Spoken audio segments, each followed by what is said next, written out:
ज़कात foundation of India और मध्य प्रदेश वक्फ board के ज़रिए एक प्रोग्राम रखा था, ओरिएंटेशन का प्रोग्राम था, जिसमें आने वाले वक्त में बच्चे कैसे कॉम्पिटिटिव एग्ज़ाम और जो यूपीएससी और एमपीपीएससी के एग्ज़ाम होते हैं उनमें बच्चों को मालूमात नहीं होने की वजह से काफ़ी बच्चे खास करके माइनॉरिटीज़ इसमें सफलता नहीं पाते। इसकी फ़िक्र जब से हम लोग बने लगातार कर रहे हैं। एक प्रोग्राम अब भोपाल में कर चुके हैं, दूसरा प्रोग्राम हम लोगों ने इंदौर में किया था। इंदौर का प्रोग्राम बहुत सक्सेस रहा। ज़फ़र साहब की टीम ने जितने भी आज तक प्रोग्राम किए उसमें सबसे सक्सेस इंदौर का प्रोग्राम गया। तकरीबन 1200 बच्चों की अटेंडेंस थी। उस हॉल में बैठने की जगह नहीं थी। आगे बच्चे कुर्सियों और दीगर हॉल की जगहों के पास बड़ी मुश्किल से बैठ पाए।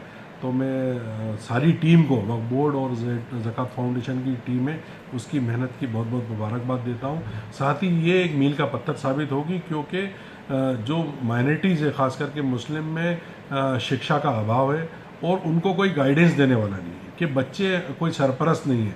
तो ज़फ़र महमूद साहब जो हैं वो ख़ुद एक रिटायर्ड आईएएस अफसर है, साथ ही वो सच्चर कमेटी की भी मेंबर रहे। तो उनको सारी चीज़ों से वाबस्ता है। मुसलमानों की जो परेशानियां हैं उसको लेके, ख़ास करके मुसलमानों का एजुकेशन में पिछड़ापन होने के लिए, तो उनका ओरिएंटेशन उन बच्चों के लिए, चाहे वो भोपाल हो, इंदौर हो या दीगर जगह, अब हम छोटे जगह भी जाके आने वाले वक्त में करेंगे, तो बच्चों के मुस्तकबिल के एतबार से